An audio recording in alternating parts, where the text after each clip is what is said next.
C'est lundi, nouvelle semaine, nouveau podcast, nouveau marché parler pour t'accompagner peut-être au travail, peut-être à l'école, peut-être à l'université, peut-être aussi pour t'accompagner chez toi si tu travailles à la maison. Et je suis en train de me balader au jardin du Luxembourg, il est 8h du matin, il n'y a personne, il y a le rayon de soleil qui commence à se lever par-dessus le Panthéon et qui filtre à travers les arbres, c'est magnifique. C'est un de mes jardins préférés à Paris, le jardin du Luxembourg. Et je me souviens quand j'étais petit, je venais ici avec ma mère, alors ma grand-mère, parce que ma mère habitait dans le 14e. Et j'allais au jardin d'enfants. C'est-à-dire qu'au jardin du Luxembourg, t'as un petit espace où t'as plein d'attractions pour les enfants, t'as des perches qui circulent sur des rails, c'est assez rigolo, t'as des espèces de toiles d'araignée, t'as des tourniquets, t'as des petits trains, t'as des tas de trucs, et moi j'adorais ça. Et je me souviens quand j'étais petit, on y allait tout le temps, toutes les semaines, et puis je passais 1 heure ou 2 là-dedans à m'amuser. Et ce jardin-là me paraissait immense. Je me souviens, pour moi, c'était le grand kiff parce que quand j'allais dedans, je savais que c'était des heures et des heures de jeu, c'était immense, il y avait plein de trucs à faire.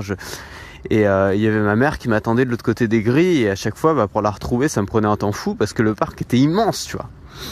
Et là, je me suis dit, tiens, je me balade au jardin du Luxembourg, je sais qu'il y a ce parc-là ici, je vais essayer de le retrouver.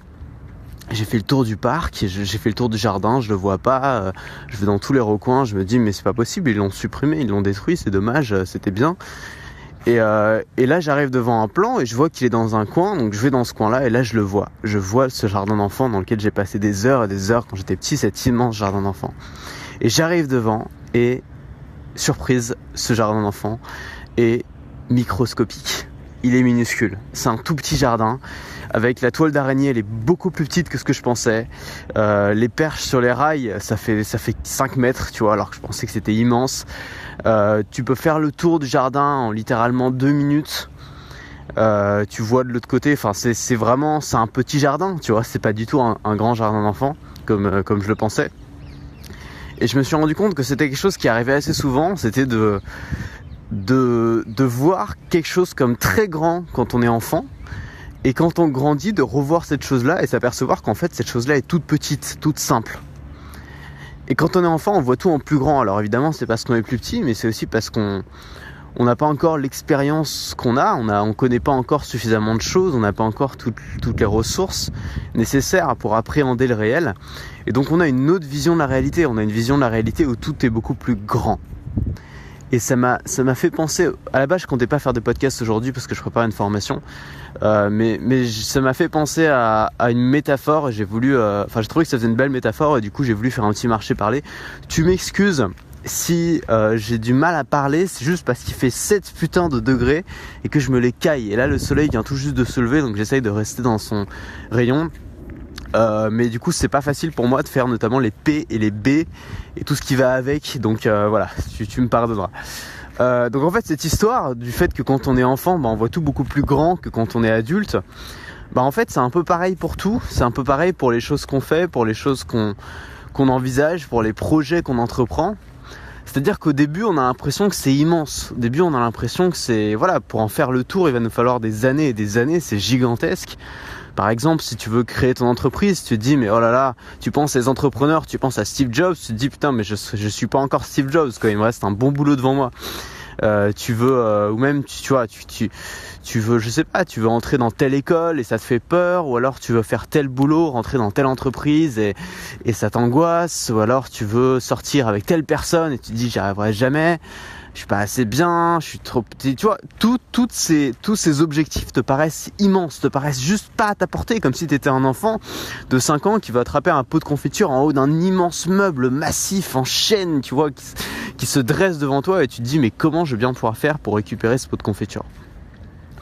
Et en fait, tu te rends compte que quand tu l'as, ce pot de confiture, quand tu as atteint cet objectif, quand tu as réussi ce que tu voulais entreprendre, finalement, immédiatement, tu vois cet objectif qui est rétréci devant tes yeux et tu en vois un nouveau immense qui apparaît. C'est quelque chose de magique. Alors moi, l'exemple le plus frappant que je peux te donner, j'ai encore du mal avec les P, je t'assure. L'exemple le plus frappant que je puisse te donner, c'est les revenus quand tu es entrepreneur. quand t'es entrepreneur, t'as un système qui est très différent des salariés, tu le sais, c'est que t'es pas payé la même somme tous les mois, t'es payé en fonction de tes résultats, et cette somme-là, elle peut être multipliée potentiellement à l'infini, tu vois, théoriquement. Et donc tu dois avoir un mindset par rapport à cette somme-là, à ce chiffre d'affaires qui est totalement différent de celui de salarié qui se dit voilà, je fais tel emploi est rémunéré telle somme, je serai rémunéré telle somme, et puis peut-être j'aurai des petites augmentations année après année pour passer de 1000 à 2000, puis à 3000, puis à 4000, puis peut-être plus si je fais un bon boulot. Et quand tu es entrepreneur, évidemment ça n'a rien à voir, ça dépend du système que tu as mis en place, et ce système-là, finalement tu peux être tout seul, tu peux être 15, tu peux être 100, tu peux avoir des bureaux remplis de salariés, ou alors tu peux être tout seul dans ton coin à l'autre bout du monde, tu peux potentiellement gagner, si tu as un bon système, tu peux gagner 100, 200, 1000, 2000, 10 000, 20 000, 100 000, enfin tout est possible en fait potentiellement. Et moi au début, je me souviens que la première fois où j'ai vendu une formation, je crois que j'avais fait 800 €, tu vois. Et je trouvais ça tellement énorme, tu vois. Pour moi c'était... tu vois, j'avais jamais fait plus de 20 € sur internet, avec des petites combines à la publicité AdSense, tu vois, placées un peu partout. Et donc voilà, pour moi la barrière de plusieurs centaines d'euros était un truc énorme, et 800 € c'était monstrueux. Et je me souviens à cette époque-là, je me disais mais voilà, si je passe si j'arrive à faire ça tous les mois, 800 € par mois, je pourrais me payer un loyer quoi. Ça va être extraordinaire. Je pourrais enfin partir de chez mes parents et prendre mon indépendance, tu vois, et être autonome.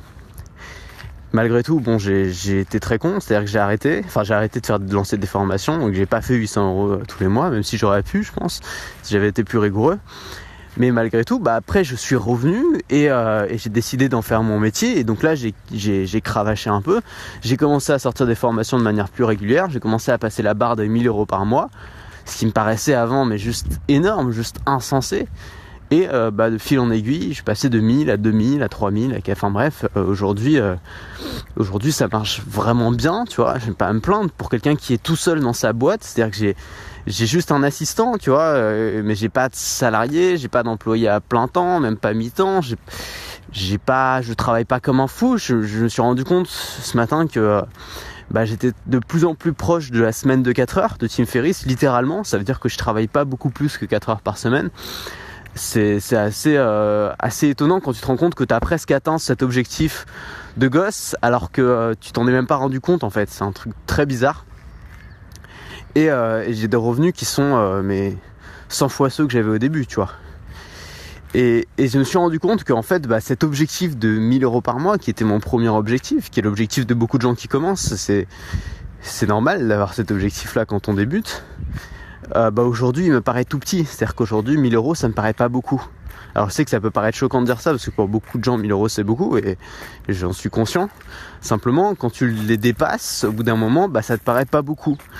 Et tu as cette tendance aussi à augmenter ton niveau de vie par rapport à ça. Donc si tu veux, 100 €, pour un jour c'est énorme pour toi, puis un jour c'est plus du tout, puis un jour 1000 € c'est énorme, puis un jour c'est plus rien du tout.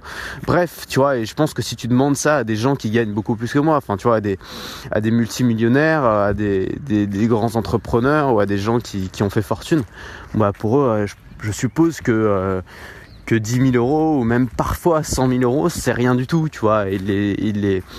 Il les dépense comme on dépenserait une pièce de 2 € pour acheter un Malabar, quoi. Je sais pas combien ça coûte un Malabar, je sais pas ça. Bref, ce que je voulais dire, c'est que c'est comme quand on est enfant finalement. On voit des obstacles qui nous paraissent immenses, et une fois qu'on les a surmontés, une fois qu'on a atteint ces objectifs-là, une fois qu'on a attrapé le pot de confiture, ils nous paraissent tout petits en fait, ces obstacles-là, et on se dit mais voilà, j'en ai sauté un, mais je peux en sauter 10, c'est bon, c'est fini. Ce jardin d'enfant, il était immense, maintenant il est tout petit, il me faut un jardin plus grand, il me faut un terrain de jeu plus grand. Et ce terrain de jeu, c'est plus un jardin d'enfant entouré par des grilles, c'est la vie finalement, et la vie c'est un terrain de jeu génial. Moi j'arrive plus à jouer à des jeux vidéo. Quand j'étais petit, j'adorais les jeux vidéo. Aujourd'hui j'arrive plus à jouer à des jeux vidéo pour la simple raison que je trouve que l'aventure de la vraie vie est beaucoup plus drôle que l'aventure des jeux vidéo. Quand tu peux créer des business, tu peux créer des relations avec les gens, tu peux faire plein de trucs, tu peux voyager, tu peux vivre des aventures de fou. Alors pourquoi t'irais te mettre dans un jeu vidéo, sachant que dans la vie tu peux vivre des trucs encore plus fous, avoir des sensations fois 1000, tu vois. Et je pense que c'est ça en fait, c'est ça ce que je voulais dire dans ce podcast, c'est que finalement il faut il faut explorer. Il faut explorer ce jardin d'enfant pour qu'il nous paraisse petit. Si tu l'as jamais exploré, il te paraîtra toujours grand. Il faut attraper ce pot de confiture pour que ça te paraisse atteignable, pour que ça te paraisse facile. Il faut le faire. Il faut oser le faire, tout simplement. C'est pas facile au début, ça nous paraît grand. Il faut sortir de sa zone de confort. Bon, c'est un truc tout le monde le dit, c'est facile à dire évidemment. Mais il faut le faire pour que ça te paraisse petit et pour finir par finalement presque mépriser cet objectif-là parce qu'il te paraît simple, parce que tu l'as atteint. Mais ce qu'il faut bien comprendre, c'est que c'est pas parce que tu l'as atteint que tu n'en auras plus des objectifs. C'est pas parce que tu auras attrapé le pot de confiture que tu n'auras plus faim. C'est pas parce que tu auras exploré le parc que tu n'auras plus envie de rien explorer. Et je pense que c'est quelque chose qui est profondément ancré dans la nature humaine, particulièrement plus chez les humains. C'est qu'on a toujours besoin d'objectifs, on a toujours besoin d'une carotte, on a toujours besoin d'être drivé pour avancer. On a toujours besoin de voir toujours plus haut. Et c'est pour ça que tu vois des gens qui s'enrichissent et qui sont déjà milliardaires et qui continuent à s'enrichir alors que leur niveau de vie va pas changer. Tu vois, t'es déjà milliardaire, t'as déjà un niveau de vie luxueux, ça changera pas grand chose, mais juste ils ont besoin d'avoir de nouveaux objectifs toujours plus hauts. C'est pour ça que tu vois des sportifs qui se dépassent toujours plus, qui ont atteint un objectif, qui en passent un autre, C'est pour ça que les records sont battus si vite. Et voilà, c'est parce que les gens ont toujours besoin d'aller plus loin, ils ont toujours besoin de se dépasser. Une fois que tu as atteint ton objectif, c'est pas comme si tu te disais c'est bon, je suis apaisé, j'ai atteint mon grand objectif de vie, j'arrête tout. Tu as toujours besoin d'en avoir un au-dessus, tu as toujours besoin d'explorer un terrain de jeu plus grand, tu as toujours besoin d'attraper un pot de confiture plus haut et plus gros. Donc n'hésite pas à casser ces barrières-là, à casser les barrières qu'il y a autour de ton terrain de jeu et à explorer le terrain de jeu d'au-dessus, parce que souvent tu remarqueras que le terrain de jeu d'au-dessus est beaucoup plus fun et beaucoup plus intéressant. Et beaucoup de gens restent dans le premier terrain de jeu en pensant qu'il n'y en a pas d'autres, en pensant que il y a des barrières autour, il y a déjà plein de trucs à faire, il est déjà immense, donc il n'y a pas de raison d'aller voir autour. Donc ils restent dans ce terrain de jeu-là. Et je pense qu'il y a toujours un terrain de jeu plus grand, et le terrain de jeu plus grand, il y a toujours plus de trucs à faire puisqu'il est plus grand. Et donc si tu arrives à terminer ce jeu-là, à casser les barrières de ce terrain de jeu et aller dans le terrain de jeu qui est encore plus grand, tu pourras avoir accès à beaucoup plus de choses. Et beaucoup de gens s'en rendent pas compte, le savent pas, simplement parce qu'ils ont un terrain de jeu, parce qu'ils ont des barrières et qu'ils pensent que c'est la vie, en fait, c'est le monde, exactement comme à une époque on pensait que la Terre était plate parce qu'on n'avait jamais fait le tour. Une fois que tu en as fait le tour, tu te rends compte que la Terre est ronde, tu te rends compte que la Terre est une planète, et puis tu te rends compte que du coup la Lune, c'est peut-être une autre planète, enfin c'est pas une planète en l'occurrence, mais tu te rends compte que c'est un autre endroit, que tu peux aller explorer, peut-être tu peux y aller, et puis tu vois Mars et tu te dis peut-être qu'on peut aller sur Mars aussi, et puis tu te rends compte qu'il n'y a pas seulement deux planètes, il y a l'univers, il y a tout un système autour, et donc ça donne envie de l'explorer, d'aller toujours plus loin. C'est exactement pareil dans ta vie, et ce serait trop bête de rester dans le premier terrain de jeu qui pour toi te paraît immense, mais qui quand tu l'auras dépassé te paraîtra microscopique. Voilà, j'espère que ça t'a un petit peu inspiré. Moi j'étais bien inspiré là ce matin, et on se retrouve très vite pour le prochain Makercast. Salut.